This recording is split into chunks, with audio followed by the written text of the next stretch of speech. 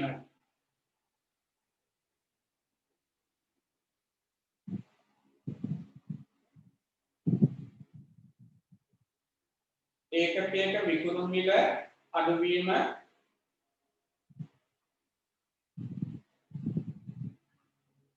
තව එකක් තමයි මේ සිල්ලර වෙලෙන්දට වඩා තොග වෙලෙන්ද වට්ටම් දෙනවා. භාණ්ඩ මිලදී ගන්නකොට.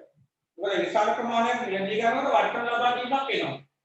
ඒ නිසා සිල්ලර වෙලෙන්ද මොකද කරන්නේ? මේ තොග වෙලෙන්ද ළඟට ගිහින් භාණ්ඩ මිලදී අරගෙන ඊළඟ භාණ්ඩේ ලකුණු කරලා කියන මිලටම ඒගොල්ලෝ භාණ්ඩ විකුණනවා. එහෙම විකාම පාරිභෝගිකයට ඒ භාණ්ඩේ මිලදී ගන්නේ ඒ භාණ්ඩේ ලකුණු කරලා කියන මිලට තමයි ගන්න වෙන්නේ. නමුත් නිෂ්පාදකයා තොග වෙලෙන්දට දෙන්නේ ලකුණු කරපු මිලට නෙමෙයි ඊට වඩා අඩු මිලකට දෙන්නේ. තොග වෙලෙන්ද මොකද කරන්නේ? යම් ප්‍රමාණයක අඩු මිලකට සිල්ලර වෙලෙන්ද දෙක විකුණනවා. මොකද එයාට ලාභයක් තියාගන්න ඕනේ හින්දා. එතකොට සිල්ලර වෙලෙන්ද මොකද කරන්නේ? ලකුණු කරපු මිලටම වික්ක ගමන් එයාගේ ලාභය හම්බ වෙනවා. එහෙම වෙන්නේ. නිසා පුළුවන් තරම් අපිට පුළුවන් නම් තොග වෙලෙන්ද හම්බ වෙන්නේ අඩු මිලට ගන්න පුළුවන්. නැත්නම් අපිට පුළුවන් නම් නිෂ්පාදකයා හම්බ වෙන්න ඊට වඩා අඩු මිලට ගන්නත් පුළුවන් නේ. සර් එතකොට සර් ෆෝන් කාඩ් වලට සමන් කොහොමද ඒක දෙන්නේ? මොකද? ෆෝන් කාඩ් වලට සර් දවන්නේ. ෆෝන් කාඩ් වලට දෙන්නේ කොහොමද? පුතේ මෙහෙමයි. මොන භාණ්ඩේ ගත්තත් ක්‍රියාවලිය ඕක. හරිද? ක්‍රියාවලිය ඕක. එතකොට අතරමැදි ප්‍රමාණය වැඩි වෙන්න භාණ්ඩේ මිලක් වැඩි වෙනවා. සිද්ධාන්තය ඒක. ඒක අතරමැදියන් හරහා විකුණන එකක් නම් අනිවාර්යයෙන්ම අතරමැදියන් වැඩි වෙන්න ප්‍රමාණිකූලව ඒ භාණ්ඩ මිල පාරිභෝගික අතරින් වැඩි වෙනවා. නමුත් අපිට පුළුවන් නම් ඒ සිල්ලර වෙලෙන්දා ළඟින් යන්නේ නැතුව ඒ අතරමැදියෙක් ගාවට ගිහලා භාණ්ඩ මිලදී ගන්න යම් ප්‍රමාණයක් අඩු කරගන්න පුළුවන්. නේ? දැන් ඔයා කොකාකෝලා බෝතලයක් බොනවා නම් සිල්ලර වෙලෙන්ද ළඟට ගිහිල්ලා ඊට වඩා අඩු මිලකට බොන්න පුළුවන් තොග වෙලෙන්ද ළඟට ගිහිල්ලා. හැබැයි ඉතින් ඔයාට ඕනම නම් ඊට වඩා හොඳ බියගම කලාපයට ගිහිල්ලා කොළඹ උදේ 5 ට්‍රේන් එකේ ගිහිල්ලා බියගමට ගිහිල්ලා කොකාකෝලා බෝතලෙ දිරනවා. ඒතර වැඩේ ලේසිනේ. සිල්ලර වෙලෙන්දට වඩා තොග වෙලෙන්දට වඩා ඊටමත් මඩු මිලට ඔයාට කොකාකෝලා බෝතලෙ බිය අප වෙන්න පුළුවන්. නේද?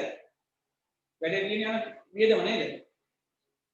මම කියන්නේ මිල ගැන මම කිව්වේ. තව එකක් තියාගන්න. වෙනද වට්ටම් බහුලව ලබා දීම. සර් ඔව්. සර් තොග වෙලෙන්ද සැල් වලින් සිල්ලරට දෙන්නේ නැහැ නේද? මට අහුන්නේ අපතේ තොග වෙලෙන්ද සැල් වලින් මේ පාරිභෝගිකයාට දෙන්නේ නැහනේ සිල්ලර බඩු. නෑ. එයා සිල්ලරට විකුණන්නේ නැහැ. පාරිභෝගිකයෙකුට විකුණන්න ඕනේ මේ පාතක.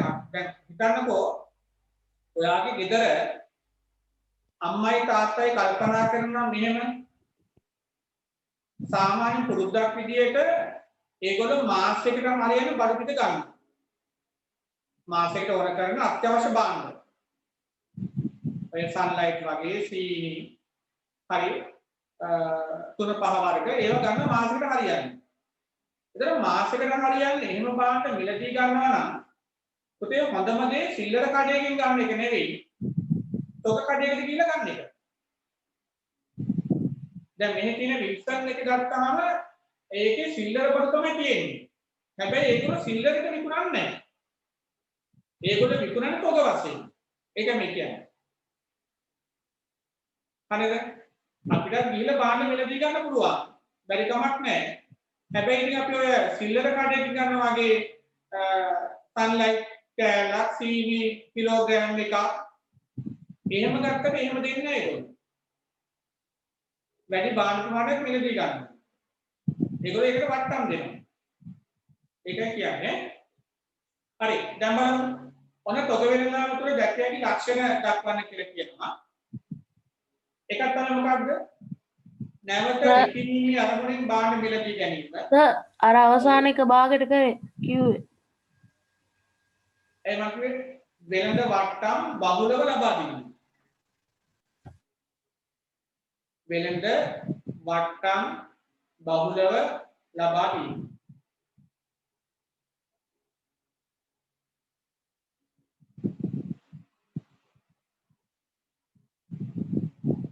දැන් ඒක පාඩම් කරමු. පොතේ මේවා සාමාන්‍ය මේ තොග වෙනදාම යහන ඒවා. තොග වෙනදාම හඳුන්වන තොග වෙනදාම කැටි ලක්ෂණ ලියන්න. ලක්ෂණ දෙකක් ලියන්න. ඒ වගේ සාමාන්‍යයෙන් ප්‍රශ්නයක් අහනවා. එහෙම නැත්තම් අහනවා මෙහෙම. බහුවර්ණ පේපර් එකේ අහයි තොග වෙනදාමක ලක්ෂණයක් නොවන්නේ. එහෙම අහනවා. තොග වෙනදාමක ලක්ෂණයක් නොවන්නේ මොකක්ද කියලා හොයන්න නම් තොග වෙනදාමක තියෙන ලක්ෂණ ටික අපි දැනගෙන ඉන්න ඕනේ. ඒ ප්‍රශ්නෙට උත්තරයක් දෙන්න. නැත්නම් අපිට ඒකට උත්තර දෙන්න කිව්වම ඉඩක් නැහැ ඒක.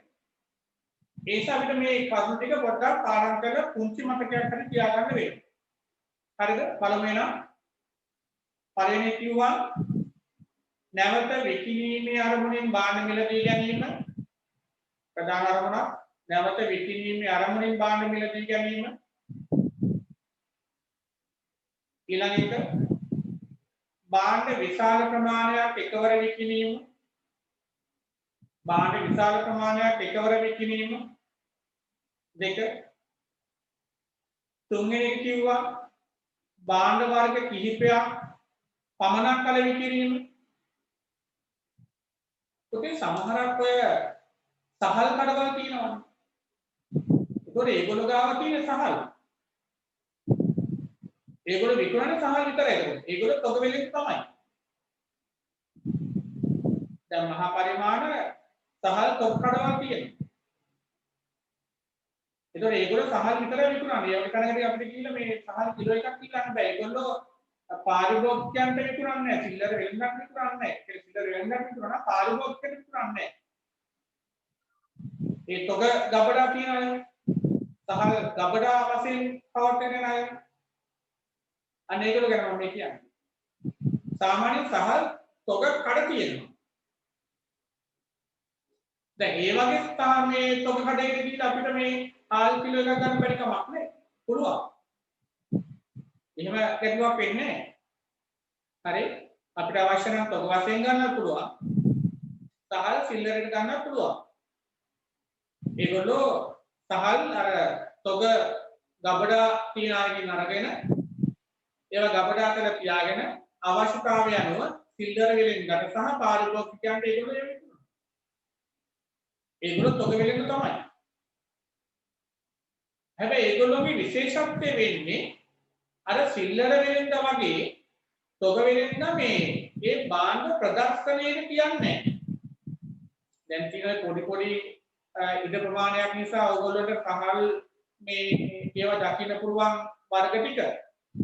නමුත් මහා පරිමාණයෙන් පවත්වන අය එහෙම කරන්නේ නැහැ. එයාගේ තොග ගබඩාවක් වෙනම තියෙනවා. ඉස්සරහා මේසෙ තියෙනවා. ඒ මේසෙ කප් තියෙනවා. ඒ කප් වලට අර හැම සහල් වර්ගයක්ම දාලා තියෙනවා. එතන පාරිභෝගිකයා ගිහිල්ලා බලන්න ඕනේ මේ මොකද්ද මේ සහල්? දැන් මුදලාලිගෙන් මේ අහලා හරියනවද? දැන් සහල් කඩේට ගිහිල්ලා මුදලාලිගෙන් අහනවලු මුදලාලි මේ ඔයා ගාව සහල් තියෙනවද? හාල් තියෙනවා. ඉතින් එයා විකුණන කී හාල් නම් ඉතින් ආයේ හාල් තියෙනවා කියලා අහන්න ඕනේ. තියෙනවා තමයි. ඒතර අර කප් වලින් බලලා නේද? තමයි තාත්තලෙන් ගියාට පස්සේ ටිකක් හාල් එතන ටිකක් අරගෙන කටු දාලා හපලා නේ ඊට පස්සේ යාගෙන් විස්තර අහලා ඊට පස්සේ අවශ්‍ය තරංග වර්ගය ඊට පස්සේ කියනවා මට මේක කිලෝ 10ක ගෝණියක් දෙන්නකෝ නේ එතකොට මට කිලෝ 5ක් දෙන්නකෝ එතකොට මට කිලෝ 5ක් දෙන්නකෝ කියලා එහෙම අරන් යනවා ඉන්නවා අවශ්‍යතාවය නේ හරි අපි ආගම වලට යමු එකක් තමයි කිව්ව මොකක්ද නැවත විකිණීමේ අරමුණින් භාණ්ඩ මිලදී ගැනීම දෙක භාණ්ඩ විශාල ප්‍රමාණයක් එකවර විකිණීම භාණ්ඩ විශාල ප්‍රමාණයක් එකවර විකිණීම තව එකක් භාණ්ඩ වර්ග කිහිපයක් පමණක් කල විකිණීම භාණ්ඩ වර්ග කිහිපයක් පමණක් කල විකිණීම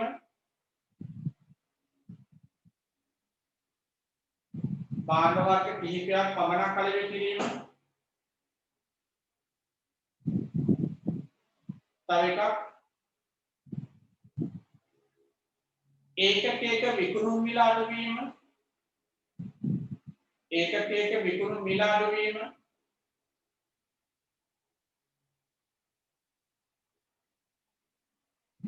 වෙළඳ වට්ටම් බහුලව ලබා දීම වෙළඳ වට්ටම් බහුලව ලබා දීම දැන් මේ කටපාඩම් කර කර යනකොට මේ අපිට ගොඩාක් පාඩම් කරන්න හම්බ වෙන්නේ නැහැ. නමුත් ඉතින් ඔයගොල්ලෝ පාඩම් කරගන්න පාඩම් කරපුවාම මේක ලේසි. දැන්ම පාඩම් කරන්න. ඒතර කවුරුට ආයෙ පාඩම් කරන්න අවස්ථාවක් එන්නේ නැහැ. නේද? හරි කියන බලන්න. එක අපසර කියන්නේ නැවත විකිණීමේ අරමුණින් භාණ්ඩ මිලදී ගැනීම. භාණ්ඩ විශාල ප්‍රමාණයක් එකවර විකිණීම. භාණ්ඩ වර්ග කිහිපයක් පමණක් කල විකිණීම භාණ්ඩ වර්ග කිහිපයක් පමණක් කල විකිණීම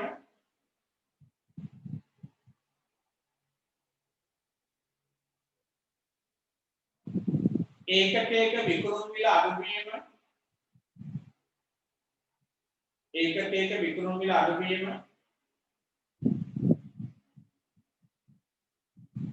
වෙළඳ වට්ටම් බහුලව ලබා දීම වෙළඳ වට්ටම් බහුලව ලබා දීම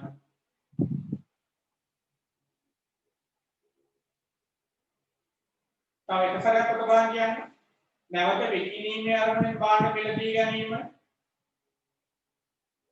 භාණ්ඩ විශාල ප්‍රමාණයක් එකවර විකිණීම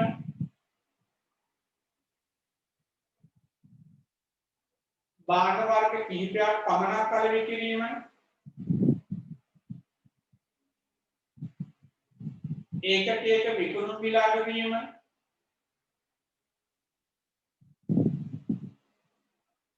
වෙළඳ වට්ටම් බහුලව ලබා දීම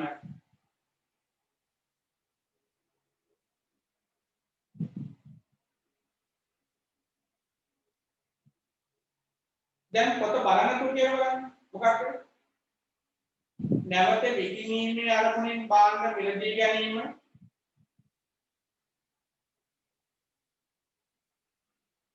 භාණ්ඩ විශාල ප්‍රමාණයක් එකවර විකිණීම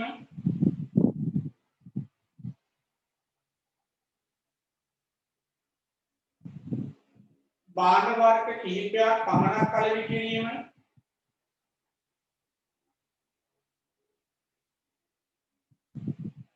භාණ්ඩ වර්ග කිහිපයක් පමණක් කල විකිණීම ඒකකයක විකුණුම් මිල අඩුවීම වෙළඳ වට්ටම් බහුලව ලබා දීම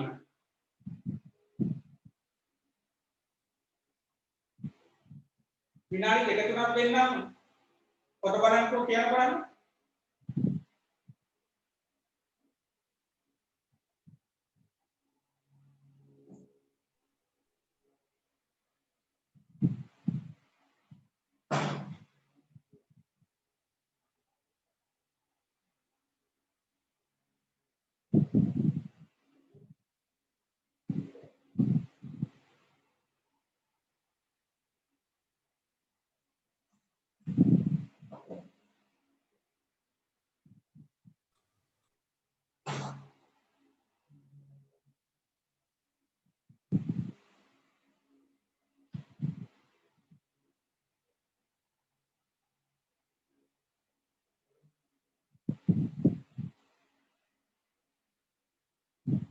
හරිද? හා.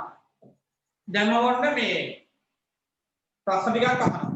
අවංකව පොත බලන්නකෝ කියන්නේ නේ.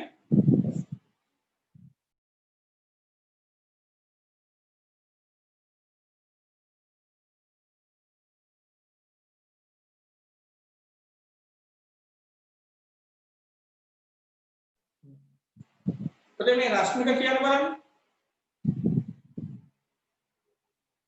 රශ්මික නැවත විකිණීමේ අරමුණින් භාණ්ඩ මිලදී ගැනීම ඒකක විකුණුම් මිල අඩුවීම වෙළඳ වට්ටම් බහුලව ලබා දීම භාණ්ඩ විශාල ප්‍රමාණයක් එකවර විකිණීම භාණ්ඩ වර්ග කිහිපයක් පමණක් අලෙවි කිරීම.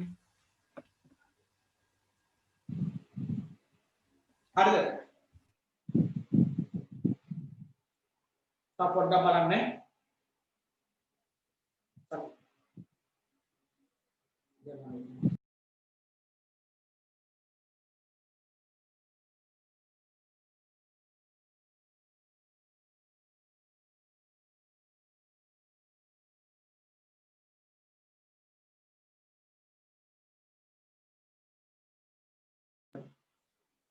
භාග්‍ය සඳමාලේ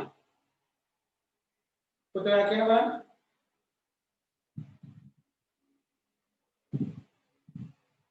ඔන්න අනිත් අය තහ ගන්නවා නේ. නැවත විකිණීමේ අරමුණින් භාණ්ඩ මිලදී ගැනීම භාණ්ඩ විශාල ප්‍රමාණයක් විකිණීම භාණ්ඩ වර්ග කිහිපයක් අලෙවි කිරීම ඒකක විකුණුම් මිල අඩුවීම වෙළඳ වට්ටම් බහුලව ලබා දීම. පුතේ ටිකක් මේ කියනකොට කට්ටිය මේ පොඩක් හයියෙන් කියන බලන්න මට ඇහෙන්නේ නැහැ. තව ගමු බලන්න අපි.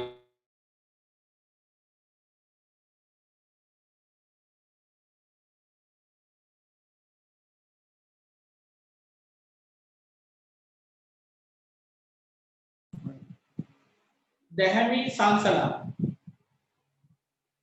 පුතේ කියන බලන්න. දැන් පන්ති ඉන්නකොට නම් නම් කතා කරන්නේ නැහැ නේද? මම දැන් කතා කරනවා නේ. දැහැමි දුව කියන බලන්න.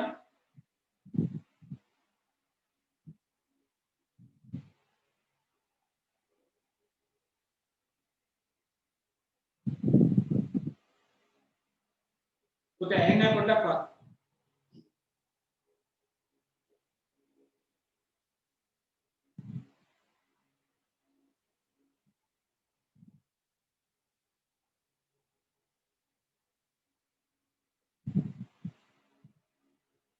කිව්වද? කිව්වේ නැහැ.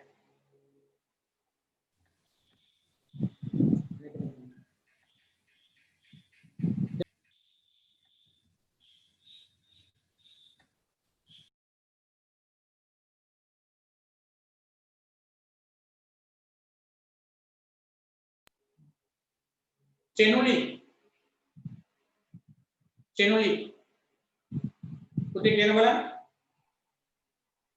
හයියෙන් කියන්නේ.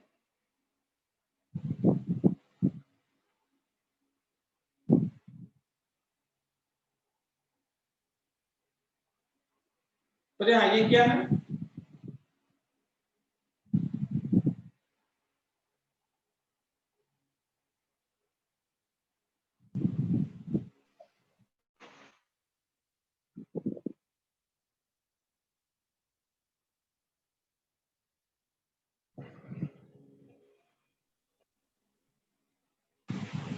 පුතේ ඇහෙන්නේ නැහැ.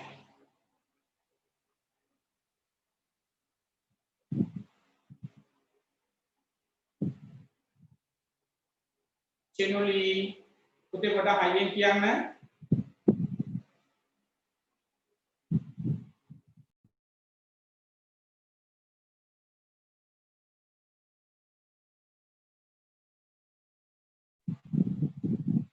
පුතේ නොකිය ඉන්න එපා කිසිම කෙනෙක්. දැන් නම කිව්වේ නැත්නම් හොඳම අයින් කරලා දාන්න. මම තරහයි.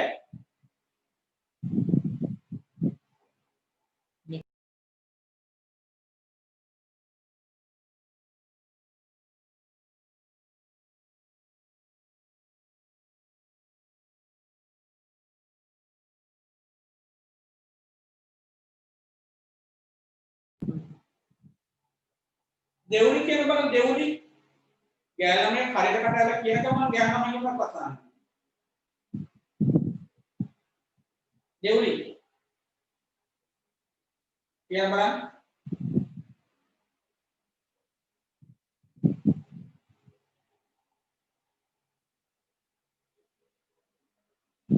දෙවුලි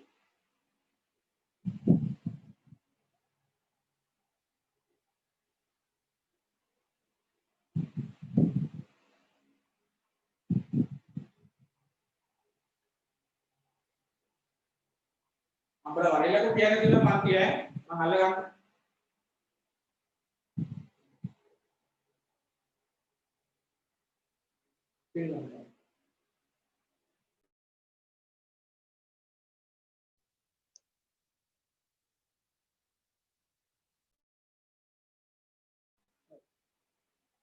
පුතේ මේ ගයන් චාමික නැවත විකිණීමේ ආරම්භයෙන් හයිය භාණ්ඩයක් නැවත විකිණීමේ ආරම්භයෙන් භාණ්ඩ මිලදී ගැනීම භාණ්ඩ විශාල ප්‍රමාණයක් එකවර විකිණීම හරි වෙළඳ වට්ටම් භාණ්ඩ වර්ග කීපයක් ප්‍රමාණයක් අලෙවි කිරීම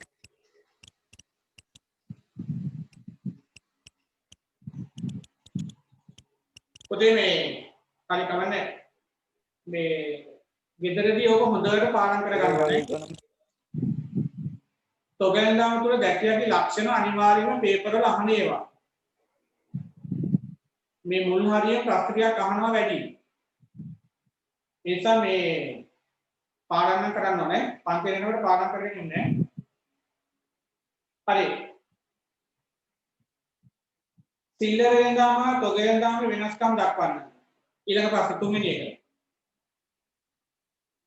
සිල්ලර වෙනදාම හා තොග වෙනදාම වෙනස්කම් දක්වන්න පොතේ අන්න එතන වැදගත් වෙන්නේ මේක සාමාන්‍යයෙන් මම දැක ගොඩාක් ප්‍රශ්න පත්‍ර වල අහලා තියෙනවා පළාත් පේපර් වල කොහොමත් අහනවා ඒකට හේතුව මේ සිල්ලර වෙනදාම සහ තොග වෙනදාමේ ලක්ෂණ ටික අපි දන්නවා නම් අපිට ඒක සංසන්දනය කරලා කියාගැනීමේ හැකියාවක් තියෙනවා ඉතින් අපි ඒක දන්නේ නැත්නම් අපි කොච්චර ලිව්වත් වැඩක් නැහැ ව්‍යාපාරයක් කියන්නේ ඕක තමයි ව්‍යාපාරයක් කියන්නේ අනිවාර්යයෙන්ම කටපාඩම් කරන්න ඕනේ දැන් ගොඩක් නැහැනේ දැන් මේ ටියුට් එක ඉවරනට පස්සේ මේ පාඩම් තුන ඉවරනට පස්සේ පොතේ ආයේ ව්‍යාපාරයක් කියන්නේ නැහැ ඒක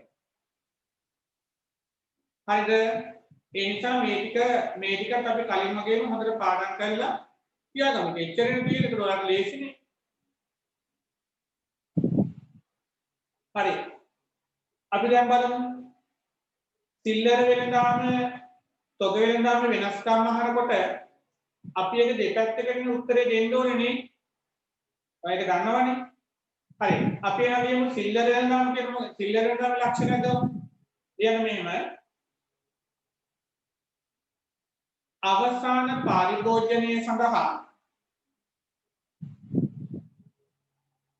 අවසාන පාරිභෝජනය සඳහා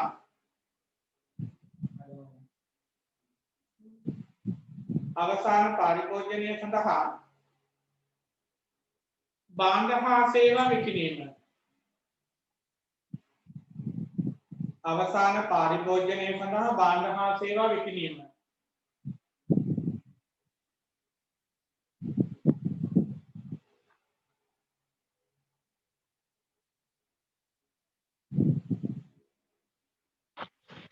ඒක ලියන්නේ සර් වගුවේද?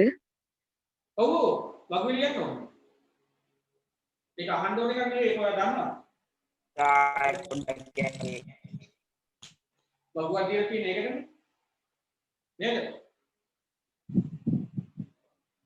සිල්ලර නාමේ අවසාන පාරිභෝජනය සඳහා භාණ්ඩ හා සේවා විකිණීම අවසාන පාරිභෝජනය සඳහා භාණ්ඩ හා සේවා විකිණීම තොග වෙනදාම පැත්තේ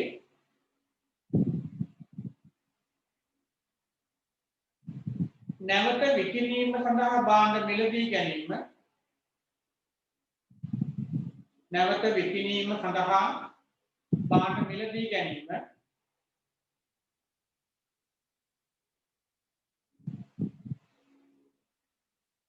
නැවත විකිණීම සඳහා භාණ්ඩ මිලදී ගැනීම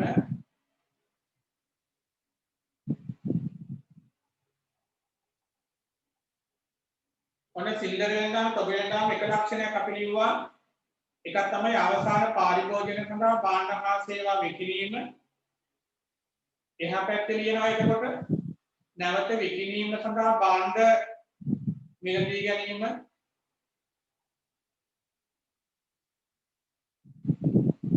ඔන්න සිල්ලර වෙනදාම තව ලක්ෂණයක් අපි ලියමු විවිධ වර්ගවල භාණ්ඩ විකිණීම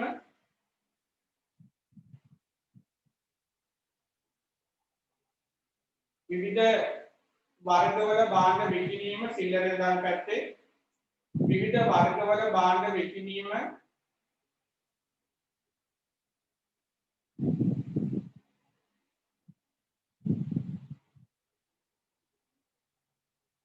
විවිධ වර්ගවල භාණ්ඩ විකිණීම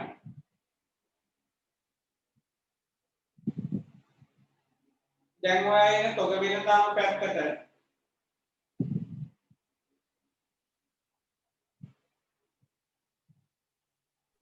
සර් කායි කියන්න සිල්ලර වෙනදාමේ විවිධ වර්ගවල භාණ්ඩ විකිණීම විවිධ වර්ගවල භාණ්ඩ විකිණීම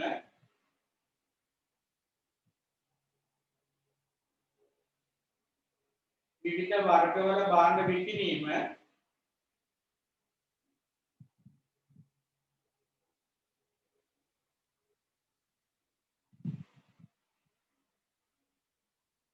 දැන් තොග වෙනදාම පැත්තට එන්න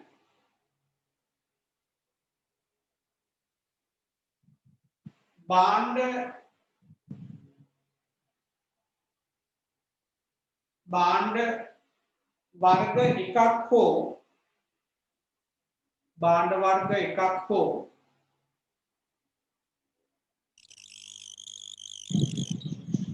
භාණ්ඩ වර්ග එකක් හෝ කිහිපයක් පමණක් විකිණීම ඉදාරන් ලියන්නේ කමන්නේ භාණ්ඩ වර්ග එකක් හෝ වර්ග කිහිපයක් පමණක් විකිණීම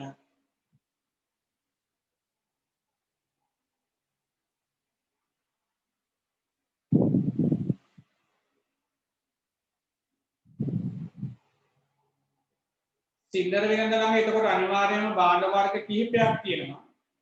තොග වෙළඳ ගාවත් භාණ්ඩ වර්ග කිහිපයක් හෝ වර්ගයක් පමණක් විකුණන්න පුළුවන්. භාණ්ඩ වර්ග එකක් හෝ වර්ග කිහිපයක් පමණක් විකිණීම. භාණ්ඩ වර්ග එකක් හෝ වර්ග කිහිපයක් පමණක් විකිණීම.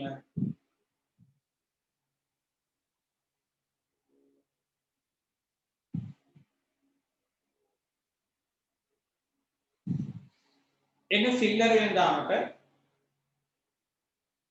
සිල්ලර මිල වැඩි වෙයි සිල්ලර මිල වැඩි වෙයි සිල්ලර මිල වැඩි වෙයි තොග මිල අඩු වෙයි සිල්ලර මිල වැඩි වෙයි තොග මිල අඩු වෙයි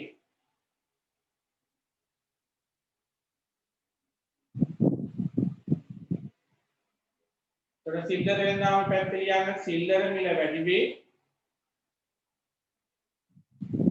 තොග වෙනදාම පැත්තේ ලියන්න තොග මිල අඩු වෙයි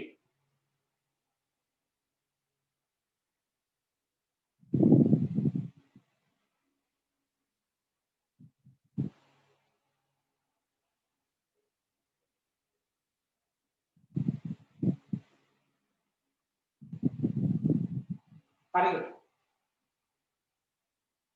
තව එකක් ලියමු සිල්ලර වෙනදාම පැත්තේ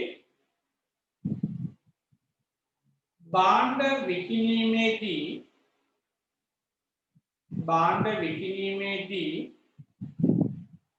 භාණ්ඩ විකිණීමේදී භාණ්ඩවල ලකුණු කළ මිලකම විකිණීම. භාණ්ඩ විකිණීමේදී භාණ්ඩවල ලකුණු කළ මිලකම විකිණීම. භාණ්ඩ විකිණීමේදී භාණ්ඩවල ලකුණු කළ මිලකම විකිණීම. ලකුණු කළ මිලකම භාණ්ඩ විකිණීමේදී සර් ඒක මොන පැත්තද ලියන්නේ? සිල්ලරෙන් අපැත්තේ. භාණ්ඩ විකිණීමේදී භාණ්ඩවල ලකුණු කළ මිලකම විකිණීම. ඒක සිල්ලරෙන් දාන්න.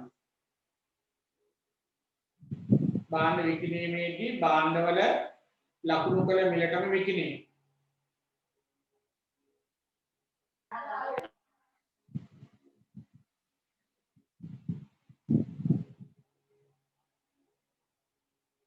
දැන් එන්න තොග වෙළඳාම පැත්තට. තොග වෙළඳාමේදී වට්ටම් ලබා දීමක් සිදු වේ. තොග වෙළඳාමේදී වට්ටම් ලබා දීමක් සිදු වේ.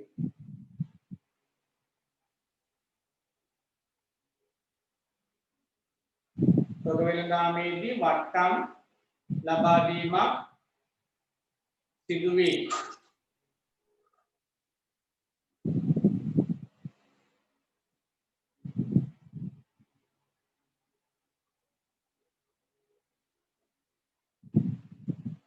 ඊළඟට එන සිල්ලර වෙළඳාම පැත්තට.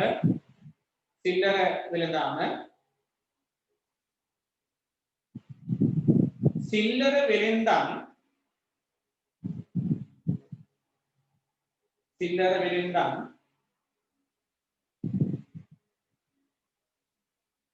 පාරිභෝගික අවශ්‍යතා හා උවමනා සිල්ලර වෙළඳාම් පාරිභෝගික අවශ්‍යතා හා උවමනා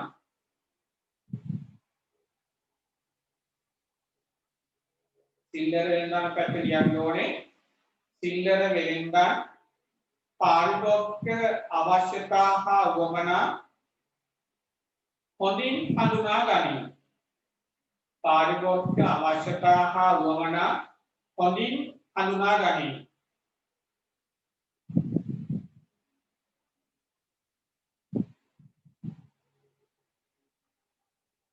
හොඳින් හඳුනා ගනියි.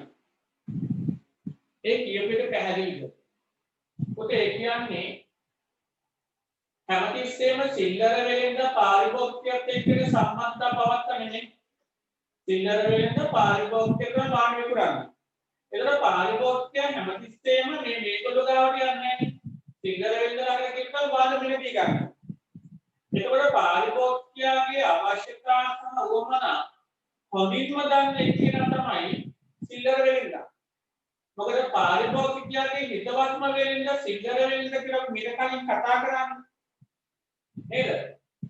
දැන් මෙතනදී තොග වෙළඳාමේදී වෙන්නේ දැන් පාරිභෝගිකයාගේ අවශ්‍යතා සහ උවමනා තොග වෙළඳාමේ ලබා ගන්න විදියක් නැහැ. ඇයි? පාරිභෝගිකයා තොග වෙළඳ ළඟට එන කෙනෙක් නෙවෙයි.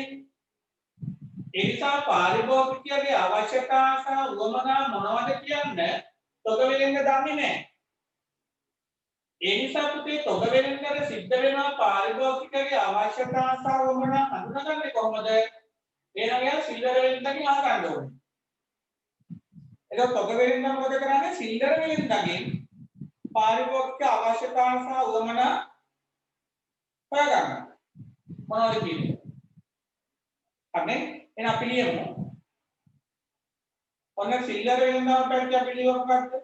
සිල්ලර වෙළඳන් පාරිභෝගික අවශ්‍යතා සහ උවමනා හොඳින් හඳුනා ගනියි. එහෙනම් දැන් ඔයා ඉන්නේ තොග වෙළඳාම පැත්තට එන්න. තොග වෙළඳාම ලියන්න මෙහෙම.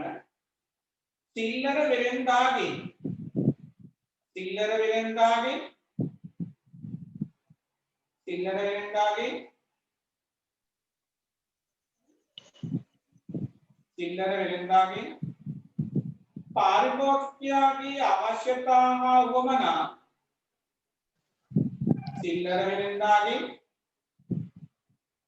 පාරිභෝගිකයාගේ අවශ්‍යතා හා උවමනා හඳුනා ගනිමු. සිල්ලර වෙලෙන්දාගේ පාරිභෝගිකයාගේ අවශ්‍යතා හා උවමනා හඳුනා ගනිමු. සර් ඒක මොන පැත්තේද? ඒක තොගේන පැත්තේ. මම කිව්වා ඒක.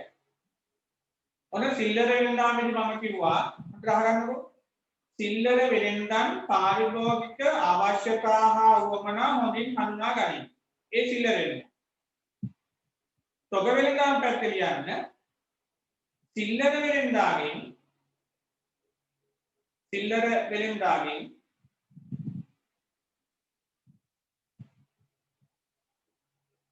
පාරිභෝගිකයාගේ සිල්ලර වෙලෙන්දාගෙන් පාරිභෝගිකයාගේ අවශ්‍යතා හා උවමනා හඳුනා ගනිමු.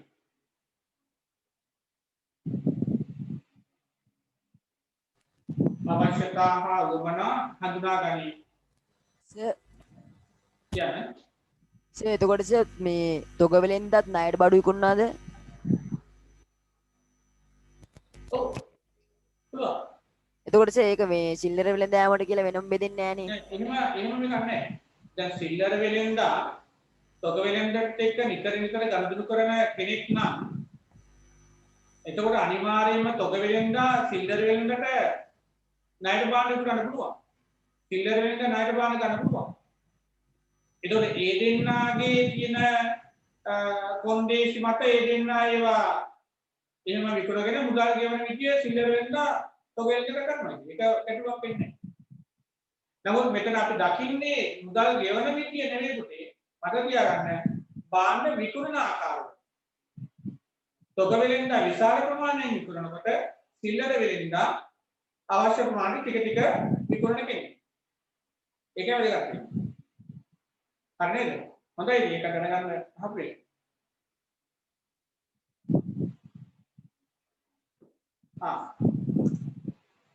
පුතේ ඕක මේ ඔයාගේ විභාගයට අහනවා. මේක මේ ඔයාගේ පේපර් එකේ ඉතාමත්ම ජනප්‍රිය ප්‍රශ්නයක්. දැන් ඉතාලිතා දැන් ඔයගොල්ලෝ පාසල් පටන් ගන්න තියෙන දැන් නේද 10 වසරට 11 වසරට 12ට 13ට අනිවාර්ය කරන් තියෙන්නේ තවත් පහයන් ඕනේ. ඒ නිසා ඔයාලට මේ 11 වසරේ ව්‍යාපාර අධ්‍යයනයේ ප්‍රශ්න අහනවා. ඒක අමතක කරන්න එපා. හැබැයි මට දැනෙන විදිහට මේ ප්‍රශ්න අහන විලාසය ගත්තොත් කොටේ මේ ගැඹුරින් ප්‍රශ්න අහන තියෙන අවකාශය නැති වෙනවා. ගැඹුරින් ප්‍රශ්න අහන්නේ නැහැ. ඔයාලගේ පේපර් එක කරනවා. මොකද කොරෝනා ඔයාලට බලපෑවනේ. හරි 11 වසරේ තියෙන chance එක ඔයාට ඉන්නේ නැහැ. ඔයාට යම් විදියකින් මේ 11 වසරේ පාඩම් වලින් ගොඩක් ප්‍රශ්න අහනවා. එතකොට ඒ අහනකොට මේ සිල්ලර වෙලෙන්දාමේ තොග වෙලෙන්දාමේ තියෙන වෙනස්කම් අහන්න ඒගොල්ලෝ අමතක කරන එකකුත් නැහැ. මේක ගොඩාක් පේපර් වල මේ අනිවාර්යයෙන්ම අහන ප්‍රශ්නයක් නෙවෙයි. 11 වසරේ විභාග ගත්තොත් ඔයගොල්ලන්ට මේ දකින්න ලැබෙයි. මම ඔයගොල්ලන්ට දෙන්න මේ දැන් මේ පාඩම් ටික ඉවර වෙච්ච ගමන් හරි මම ලෑස්ති කරලා තියෙන ඔයගොල්ලන්ට පළාත් ප්‍රශ්න පත්‍ර කට්ටල 5ක් විතර. පළාත් ඒවා. මම ඒ ටික දෙන්නම් ඒක. ඒ ඔක්කොම ටික එකට දෙනවා. දීලා මම ඔයගොල්ලෝ උත්තර ලියන්නත් කියනවා. අන්න එතකොට ඔයගොල්ලෝ පෙළේ ඒ ප්‍රශ්න පත්‍ර වල කොහොමද ඔයාගේ ප්‍රශ්න ඇහෙන්නේ කියලා. එතකොට ඒක අහන්නේ ඒක තමයි ඒක. මේවා මේ ගැඹුරින් අහන දේවල් නෙවෙයි. මේවා ගැඹුරු දේවල් නෙවෙයි. සාමාන්‍ය අපි එදිනෙදා අපි මේවා කතා කරනවා. තොග වෙනදා අපි දැකලා තියෙනවා. සිල්ලර වෙනදා අපි දැකලා තියෙනවා. නේ? අපි දැන් පොඩ්ඩක් ඒක සාකච්ඡා කරමු. එතකොට මේක ඔයගොල්ලෝගේ අහන පුළුවන් ප්‍රශ්නයක්. ඒ නිසා ওই ටික පොඩ්ඩක් හොඳට බලා ගන්න. ඉතින් මම ඔයාලට කිව්වා වෙනදාම ප්‍රධාන වශයෙන් කොටස් දෙකයි. මොකක්ද ඒක? දේශීය වෙනදාම විදේශීය වෙනදාම කියනවා. මං කිව්වා දේශීය වෙළඳාම කොටස් දෙකකට බෙදනවා කියලා. සිල්ලර වෙළඳාම තොග වෙළඳාම. ඔන්න මම ඔයගොල්ලෝ දැන් සිල්ලර වෙළඳාම කියන එක කියලා දුන්නා. තොග වෙළඳාම ගැන කියලා දුන්නා. ඒ දෙන්න අතර තියෙන වෙනස්කම් නේ ඒ දෙන්න අතර තියෙන යම් සම්බන්ධතා ඒ ගැන දැන් අපි කතා කරලා ඉවර කරා. ඒ කියන්නේ සිල්ලර වෙළඳාම සහ තොග වෙළඳාම අතර තියෙන වෙනස්කම්. ඒකත් අපි කතා කරා. ඔන්න එතකොට ඔයා ඒක ගෙදරින් පාඩම් කරන්න ඕනේ. මම ඒක දැන් අහන්නේ නැහැ. දැන් අහන්න නැත්නම් මම දන්නා මේක ඔක්කොම කියලා කමාරුයි කියලා නේද? දැන් පුරුදු වෙන්න ඕනේ නේ. යක් වැඩ කරන්න. රෑ 12 වෙනකන් ඇහැරලා ඉන්න. මම දන්නවා දැන් මේක පාඩම් කරන්න නැත්නම් කොච්චර අමාරු වෙයිද කියලා. තාපු ගමන් නැත්තේ නේ. ඈ? එහෙම නේද? ඔව් සර්. ඒක තමයි. පත්කෑර පස්සේ ගොඩක් බඩගිනි මේ ඉතිමත් කරේ නේද? ඈ? එහෙම නෑ සාමාන්‍යයෙන් ඉන්නේ. එහෙනම් තමයි. හරි. පුතේ අපි ඊළඟට අපි යමු විදේශීය වෙළඳාමට. මේවා ප්‍රශ්න අහන තැන් ඈ. දැන් අහන්න එපා කොහොමද කියලා. මේවා මේ මට දැන් ඉස්සරහට යනකොට ඔයාලට තේරෙයි මේ ඔය බැංකු ගැන කතා කරනකොට රක්ෂණය ගැන කතා කරනකොට ඒව අහන්න නැති ප්‍රශ්න තියෙනවා. බැංකු වලත් අහන්න නැති ප්‍රශ්න තියෙනවා. ටිකක් උඩින් ප්‍රශ්න අහන කතාවකුත් තියෙනවා. ඒ නිසා මේ අපි මේවා මේ කියන තැන් වලින් ඔයගොල්ලෝ පොඩ්ඩක් හරි මාක් එකක් හරි දාගන්න. මම මේ කියනකොට දැන් වෙන ළමයි නම් මම එහෙම කියනකොට මේ වියතෙන් තමයි වැඩගත් වෙන්නේ කියලා මම පැන්සලකින් පොඩි මාක් එකක් දාගන්නවා. දාගෙන ඒ ටිකට වැඩි අවධානය යොමු කරනවා. පොතේ මම කියන්නේ මම දන්නේ හින්දා. ඒ නිසා මේ එහෙම කියනකොට ඔයගොල්ලෝ ඒ තැන් වලට පොඩි මාක් එකක් දාගන්න වැඩි වැඩියෙන් ඒ හරිය පාඩම් කරලා ඉවරයක්ම කරගන්න. හරිද? දැන් අපි යමු විදේශීය වෙළඳාම කියන එකට. පොතේ මේ විදේශීය වෙළඳාම කියලා කියනකොට ඔයගොල්ලෝ දන්නවා මේ විදේශීය වෙළඳාම කියන්නේ රටවල් දෙකක් අතර හරි රටවල් කිහිපයක් අතර භාණ්ඩ පුවමාරු වෙනවා නම් නේ අපි ඒකට කියනවා විදේශීය වෙළඳාම කියලා. රටවල් දෙකක් අතර සිදුවන වෙළඳාම නැත්නම් රටවල් කීපයක් අතර සිදුවන වෙළඳාම රටවල් කීපයක් අතර කියලා කියන්නේ ඒක ගිවිසුම්ගත වෙළඳාම කියනවා. ගිවිසුම්ගත වෙළඳාම දැන් මෙහෙම හිතන්නකෝ. හරි අපිට රටවල් හතරක් එකට සම්බන්ධ වෙනවා. ඒ ඇමරිකාව ගා ගන්න හොඳ රටක් නේද? ඇමරිකාව. ඊළඟට අපි හිතමු ඉන්දියාව. නේ අපි හිතමු තව ශ්‍රී ලංකාව. ජපානය. ඔය රටවල් කරගමු. අපි හිතමු මේ අපි ඩොලර් ගැන කතා කරනකොට අපි හිතමු වටිනාකම ගමු රුපියල් ලක්ෂයයි කියලා. රුපියල් ලක්ෂයක් ඈ. දැන් ඇමරිකාව රුපියල් ලක්ෂයක් වටිනා තිරුළු පිටි ඉන්දියාව දෙනවා. ඉන්දියාවට ඇමරිකාව දෙනවා රුපියල් ලක්ෂයක් වටිනා තිරුළු පිටි. කාල හැදියන් කියලා නේද? එහෙම දෙනවා. ඉන්දියාව ශ්‍රී ලංකාවට දෙනවා රුපියල් ලක්ෂයක් වටිනා පරිප්පු. ශ්‍රී ලංකාව කරන පරිප්පු මණිවට ඉන්දියාවත් පරිප්පු දෙනවා. රුපියල් ලක්ෂයක පරිප්පු. එතකොට ශ්‍රී ලංකාව පරිප්පු කනකොට ශ්‍රී ලංකාව ඒ වෙනුවට ජපානයට යවනවා අපිටම තේ. රුපියල් ලක්ෂයක් වටිනා තේ. ශ්‍රී ලංකාවේ දෙනවානේ ජපානයට යවනවා. හැබැයි ඒ වෙනුවට ජපානය මොකද කරන්නේ? ඇමරිකාවට යවනවා රුපියල් ලක්ෂයක් වටිනා අපිටම මෝටර තම්තර කොටස් කියලා. ඒවම. පොඩි මේක විදේශී වෙනදාම. ඒතර මේක ගිවිසුම්කට වෙනදාමක් හැබැයි. රටවල් කීපයක් මේක කියලා ඉන්නේ. හැබැයි ඉතින් එහෙම දැන් මෙහෙම බෑ ඇමරිකාවට කියන්න බෑ මෙහෙම. මේ මම විශාල රටක් මට ඕන විදියට තමයි මම වැඩ කරන්නේ ඒ නිසා මම මේ නයින් වෙනවා උතේ ඉන්නම බෑ. ඔයාලා ගිවිසුම් ගැන දන්නවනේ. දැන් ගිවිසුම් නීතිය ගැන දන්නවනේ. එහෙම ගිවිසුමක් දැන් මේ රටවල් අතර ගිවිසුම් නීතියකට ඇවිල්ලා තියෙනවා. හරි එතකොට ඒ රටවල් අතර දක්වන විශේෂිත භාණ්ඩ ඒ රටවල් එක කඩින් කරන්න පුළුවන්. හරිද? මම මේ උදාහරණයක් ගත්තා. ඉතින් මේ වගේ රටවල් ගොඩක් වෙලාවට අපිත් එක්ක සම්බන්ධ වෙන්නේ එහෙම. නේද? එහෙම රටවල් ලොකු ගනුදෙනුත් එක තමයි ඒ රටවල් වල ගනුදෙනු සිද්ධ වෙන්නේ. මම මේ උදාහරණයක් ගත්තා. ඔය වගේ වෙනදාමක් සිද්ධ වෙන්න පුළුවන්. හරි. අපි ලියමු එනවා. විදේශී වෙනදාම හඳුන්වන්න. විදේශී වෙනදාමේ පළවෙනි ප්‍රශ්නේ. විදේශී වෙනදාම හඳුන්වන්න. කියන්න මෙහෙම. රටවල් දෙකක් හෝ රටවල්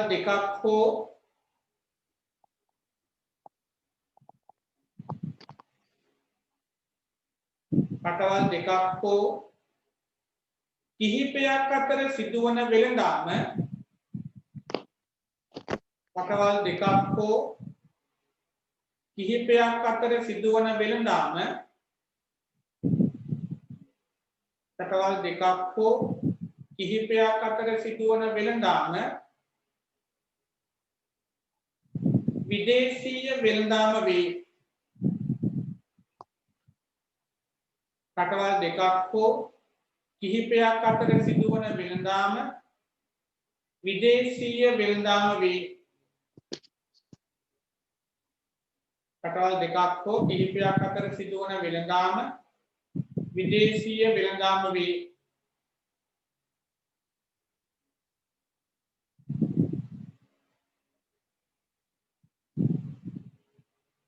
රටවල් දෙකක් හෝ කිහිපයක් අතර සිදුවන වෙළඳාම විදේශීය වෙළඳාම වේ.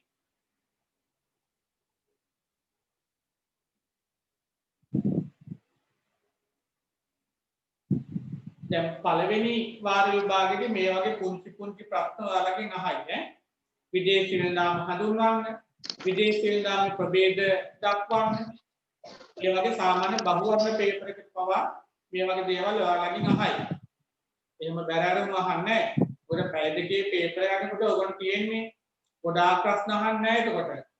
තියෙන්නේ පුංචි ප්‍රශ්න ටිකක් අහන්නේ ඔයා දන්නවද කියන එක චෙක් කරන්න. පාඩමට අදාළව. එච්චර වෙන්නේ. ඒක බය වෙන දෙයක් නෑ. ඔය ටික පාඩම් කරගන්න තියෙන්නේ. හරි. මොකද විදේශ වෙළඳාම කියලා කියන්නේ රටවල් දෙකක් හෝ කිහිපයක් අතර සිදුවන වෙළඳාම විදේශීය වෙළඳාම වේ. රටවල් දෙකක් හෝ කිහිපයක් අතර සිදුවන වෙළඳාම විදේශීය වෙළඳාම වේ. පොත බලන්න කිව්වොත් රටවල්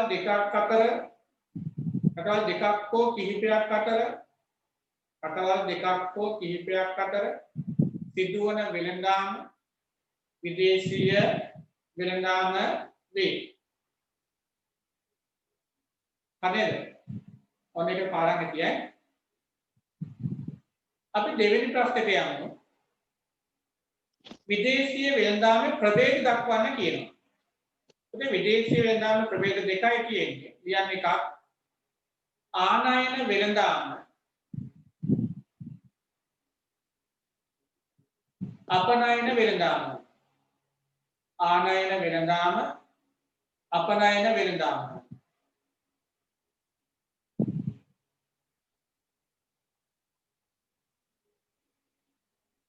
ආනයන වෙළඳාම අපනයන වෙළඳාම. ඒතර විදේශීය වෙළඳාම ප්‍රභේද දක්වන්න කිව්වහම දෙකක් තියෙනවා. එකක් තමයි ආනයන වෙළඳාම, අනිත් එක තමයි අපනයන වෙළඳාම.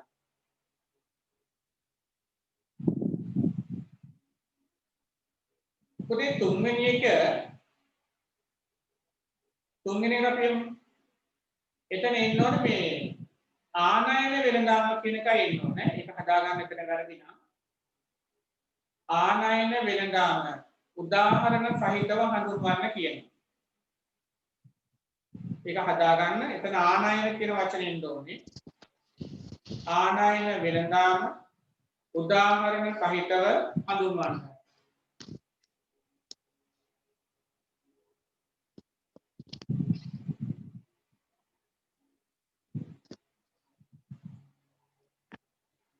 උදේ මොකද මේ ආනයනය කරනවා කියන්නේ?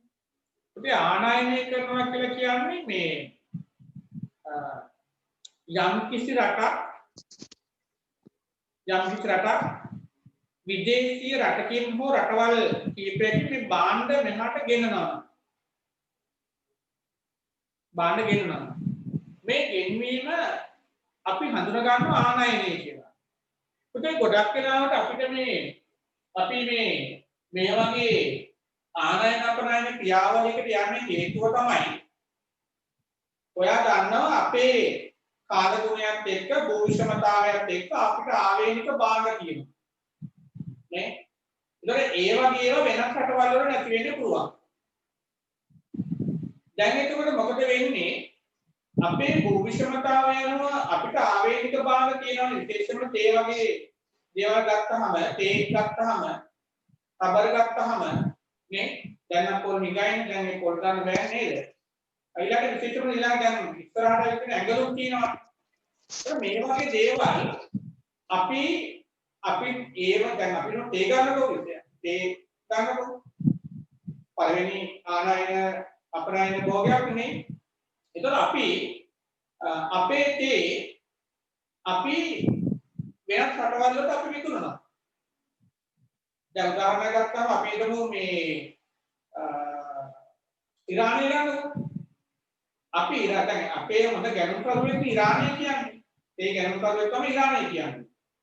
එතකොට එයා දැන් බලන්න අපි ඉරානයට තේ දුන්නාම පොතේ ඉරානයේ ඒ වෙනුවට අපිට දෙනවා කන්ද තේ. දැන් ඒගොල්ලෝ ගාව කන්ද තේ අතිරික්තේ තියෙනවා. ඉතින් මේ විදිහට තමයි මේ ආනයන අපනයනයේ තියෙන වෙනකම බිහි වෙන්නේ. 100ක් නෙවෙයි. මේ සමහරක් ඒවා දැන් මේ ලංකාවේ නිෂ්පාදනය වෙන අපිට මේ පොත් ගන්නකො. ඔයගොල්ලෝ ඉගෙන පොත් ගන්නකො. හරි. මේ පොත් ලංකාවේ නිෂ්පාදනය වෙනවා. නැතුව නෙමෙයි. මේ පොත් නිෂ්පාදනය වෙනවා. ඒකට අපි ඉන්දුස්ත්‍රියාවෙන් අපි විශාල පොත් ප්‍රමාණයක් මෙහාට ආනයනය කරනවා. නමුත් ඒක වෙනම කතර කරනවා. ඔයාලා මේ ලංකාවේ පොත් ගන්න නැතුව ඉන්දුස්ත්‍රියාවේ පොත් ගන්නකොට එතකොට නම් ඒ පොත් විකිරණ ප්‍රමාණය වැඩි නම් ඒව මෙහාට ආනයනය වෙනවා ඒක.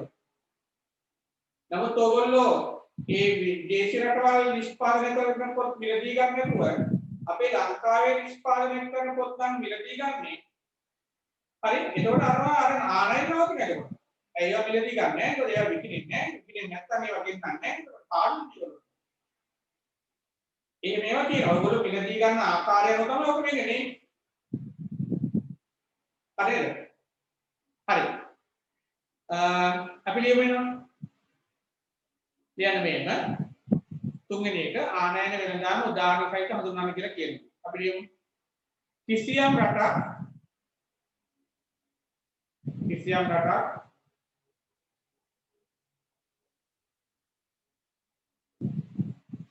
විදේශීය රටකින් හෝ කිසියම් රටක්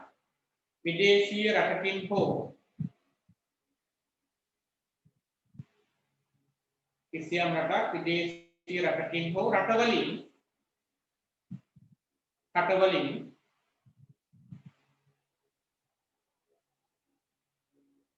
කිසියම් රටක් විදේශීය රටකින් හෝ රටවලින්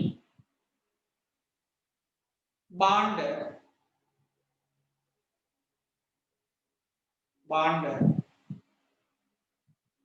තම රටට ගෙන්වීම ආනයන වෙනදාමයි. කිසියම් රටක් විදේශීය රටකින් හෝ රටවලින් භාණ්ඩ තම රටට ගෙන්වීම ආනයන වෙනදාමයි. තම රටට ගෙන්වීම ආනයන වෙළඳාමයි.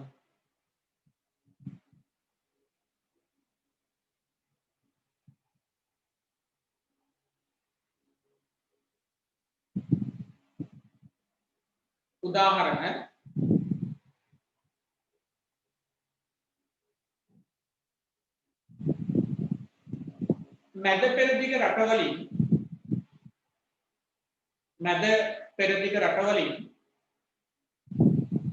මැද පෙරදිග රටවලින් තෙල් මිලදී ගැනීම. මැද පෙරදිග රටවලින් තෙල් මිලදී ගැනීම.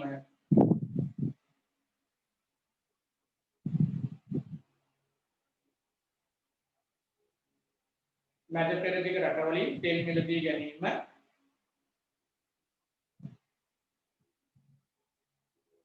තව එකක්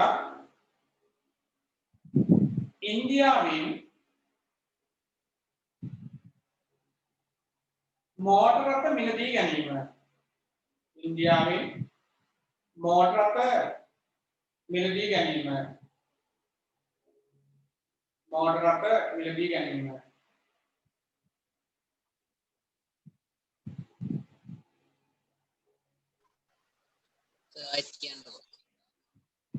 ඉන්දියාවෙන් මෝටර රථ මිලදී ගැනීම.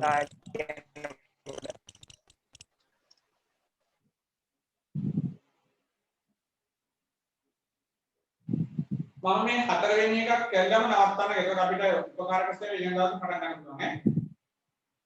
හතරවෙනි එක බලන්න. ඒක කියන අපනයන වෙනදාම උදාහරණ සහිතව හඳුන්වන්න කියලා. ඔතේ අපේ දැන් අපනයන වෙනදාම හඳුන්වන්න කිව්වොත් අදට මතක තියාගන්න උදාහරණ දෙක තමයි කියන්න ඕනේ. දැන් අවශ්‍යතා හඳුන්වන්න කියලා ප්‍රශ්නයක් ආවොත් ඔය අවශ්‍යතා හඳුන්වනවා කියන උදාහරණ කියන්න ඕනේ. ඒක තමයි හොඳම ක්‍රමය. එතකොට ආයි දෙපාරක් හිතන්න ලකුණු දෙන්න වෙනවනේ. එහෙනම් අපනයනය කරනවා කියන්නේ මොකක්ද? යම් කිසි රටක් ගත්තාම ඒ රට තවත් රටවල් වලට භාණ්ඩ විකිණීමක් කරනවා නම් අපි ඒකට කියනවා අපනයනය කරනවා කියලා. විදේශ රටවලින් භාණ්ඩ මිලදී ගන්නවන යම් කිසි දේශීය රටක් ඒක ආනයනය. එතකොට යම් කිසි දේශීය රටක් ඒගොල්ලෝගේ නිෂ්පාදන වෙනස් රටවල් වලට විකිණීමක් කරනවා නම් අපි ඒකට කියනවා අපනයනය කරනවා කියලා. මිලදී ගැනීමේදී වැඩි මුදල් ප්‍රමාණයක් අපිට ගෙවන්න වෙනවා වගේම අපනයනය කිරීමේදී විදේශී රටවල් වලින් විදේශීය මුදල් අපි ඒකට කියනවා විදේශ විනිමය කියලා. ඔය ඒක දන්නවනේ නේද? අපි ව්‍යාපාර පරිසර ගැන කතා කරනකොට විදේශ විනිමය කියලා කියනවා. මෙන්න මේ විදේශ විනිමය අපිට උපයන්න පුළුවන්. ඒ විදේශී රටවල් වල සල්ලි. ඒක අපි පුළුවන් තරම් කරන්න මොකද්ද? විදේශීය රටවල් වල තියෙන සල්ලි අපි වැඩි කර ගන්නවා වගේම අපි ළඟ තියෙන සල්ලි අපි විදේශීය රටවල් වලින් භාණ්ඩ මිලදී ගන්න උත්සාහ කරන්න හොඳ නැහැ. ඒක අපේ සල්ලි ඒගොල්ලෝට යනවානේ. ඒක අපිට සල්ලි අඩු වෙනවා. එහෙනම් කරන්න ඕනේ ආනයනයේ සීමා කරන්න ඕනේ. අපි ආනයනය කරනවා සීමා කරන්න. ඒ කියන්නේ අපිට නිෂ්පාදනය කරන්න පුළුවන් ගණනක් ගත්තාම අපිට පොත් නිෂ්පාදනය කරන්න පුළුවන් නම් අපි විදේශී රටවල වලින් පොත් මිලදී ගන්න ඕනේ නැහැ. ඒක නැවතුනොත් මොකද වෙන්නේ? ඒ සල්ලි එතකොට ඉංග්‍රීසියට යන එක නවතිනවද? එතකොට අපේ සල්ලි ප්‍රමාණය වැඩි වෙනවා. නේ අපේ සල්ලි ප්‍රමාණය වැඩි වෙනවා. ඒකනේ වෙන්න ඕනේ. අපේ පුළුවන් තරම් අපේ අපනයනය වැඩි කරන්න ඕනේ. ආනයනය අඩු කරන්න ඕනේ. ඒ වුණත් අපිට විදේශ මුදල් එතකොට අපේ තියෙන මුදල් සංගීතය අපිට ප්‍රයෝජන ගන්න පුළුවන් ඒක. නැතුණොත් වෙන්නේ අපේ සල්ලි දැන් අපිට වෙලා තියෙන්නේ දැන් අපේ අපනයනය අඩුයි. අපනයන ආදායම අඩුයි ආනයන වියදම වැඩි. දැන් ලංකාවේ ඔහොම යන්නේ. ඒක නොවෙන්න නම් මොකද කරන්න ඕනේ? ආනයනයේ සීමා කරලා අපනයනය වැඩි කරන්න ඕනේ. එහෙනම් අපි කියමු කිසියම් රටක්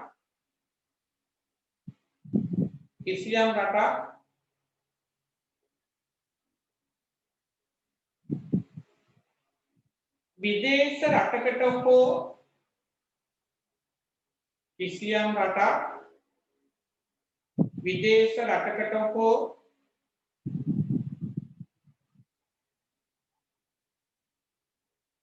කිසියම් රටක් විදේශ රටකට හෝ රටවලට විදේශ රටකට හෝ රටවලට දේශීය නිෂ්පාදිත විකිණීම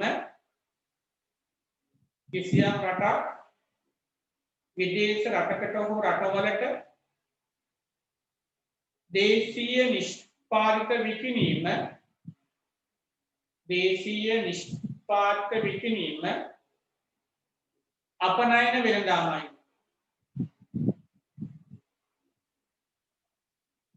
දේශීය නිෂ්පාදිත විකිණීම අපනයන වෙළඳාමයි.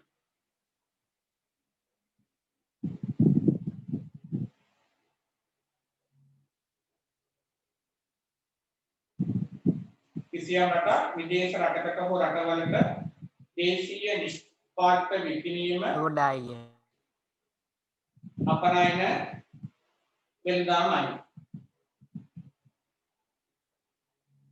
උදාහරණ ඒක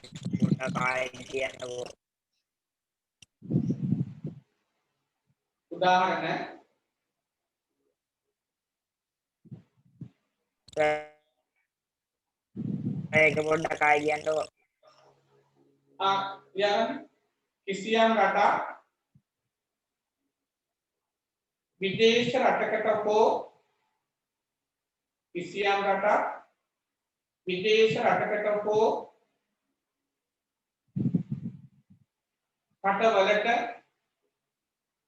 කිසියම් රටක් විදේශ රටකට හෝ රටවලට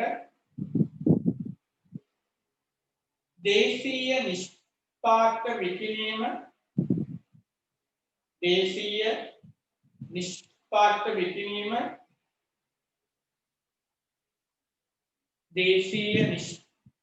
විකිණීම අපනයන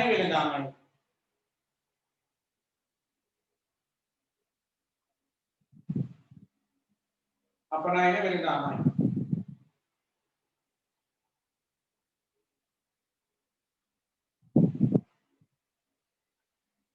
උදාහරණ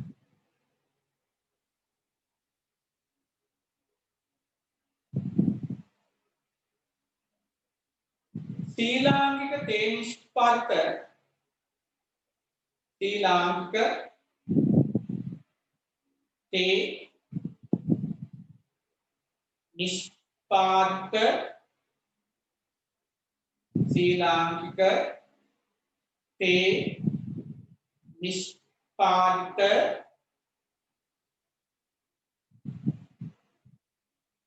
යුරෝපීය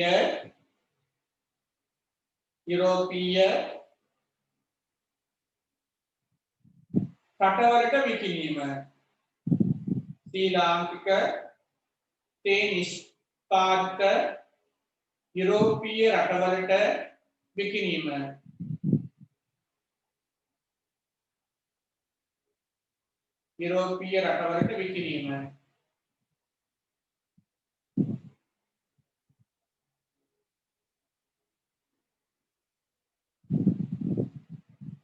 තව උදාහරණයක් කියමු. ශ්‍රී ලාංකික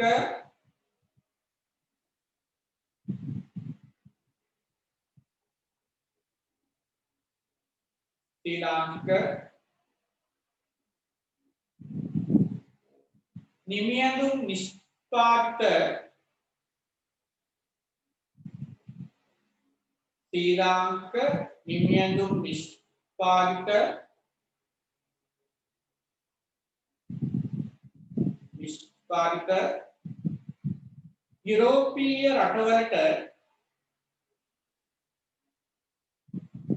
යුරෝපීය රටවලට විකිණීම.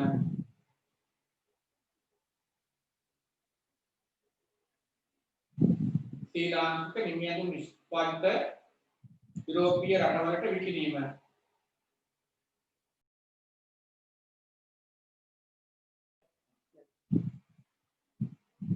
පුතේ මේ අංක එක මම දැක්ක මේ ටියුට් නම් අරගෙන තිබ්බේ නෑ ගොඩක් ළමයි. මම දන්නේ අද කොහොමද පාඩමට හිටියේ කියලා. මේ ටියුට් නම් ගොඩාක් විතර තිබ්බා මේ ළමයි අරගෙන තිබ්බේ නැත්නම් කොහෙද? ඉතින් ඒවා ටික අරගන්න මේ ඔයගොල්ලෝ මේ ටියුට් එක හරියට වැදගත්. ඒ ටික අරගන්න ඊළඟට ක්ලාස් ෆීස් එක පිළිබඳව මේ මම මෙසේජ් එකක් එවන්නම්. ඒකට අනුව වැඩේ කරන්න. ඔයාලට අසාධාරණ නොවන විදිහට මම මේ මාසෙක අරගෙන බලන්න. ඊළඟට මේ පොත ඔය ටික පාඩම් වෙන්න ඕනේ. අනිත් දරුවෝ මේ මම පන්ති පටන් ගත්ත ගමම හැම සතියකම විතර පන්ති පටන් ගත්ත හැම සතියකම මගේ පන්ති කාලය තුල විනාඩි 15ක් වෙන් කරනවා ඔයාලගේ මේ පාඩම් මේ ටික පාඩම් අරගන්න. අනේ එතකොට ඔයා කියන ලෑස්ති වෙන්න එපා. සර් මේ පාඩම මට කරන්න බැරි වුණා, අමතක වුණා. මේවා ඒ වගේ සුන්දර කතා නම් පුතේ කියන්න එපා. ඒක කරන්න පුළුවන් දෙයක් නෙවෙයි. නේද? ඒ නිසා ඔයා අනිවාර්යයෙන්ම පාඩම් කරන්න. ඔයා ගැන හිතන්න. ඔයා විභාගෙ කරාට පස්සේ ඔයාට මමවත් වැදගත් වෙන්නේ අනිස්සලා වැදගත් වෙන්නේ නැහැ. ඔයාගේ අම්මා තාත්තා වැදගත් වෙන්නේ නැහැ. ඔයාට ඕන වෙන්නේ ඔයා ඉගෙන ගන්න දේ විතරයි. ඒකෙන් ප්‍රයෝජන ගන්න බලන්න අවස්ථාවක් ලැබිලා තියෙන එකේ ප්‍රයෝජන ගන්න බලමු. හරිද? හරි පුතේ නා.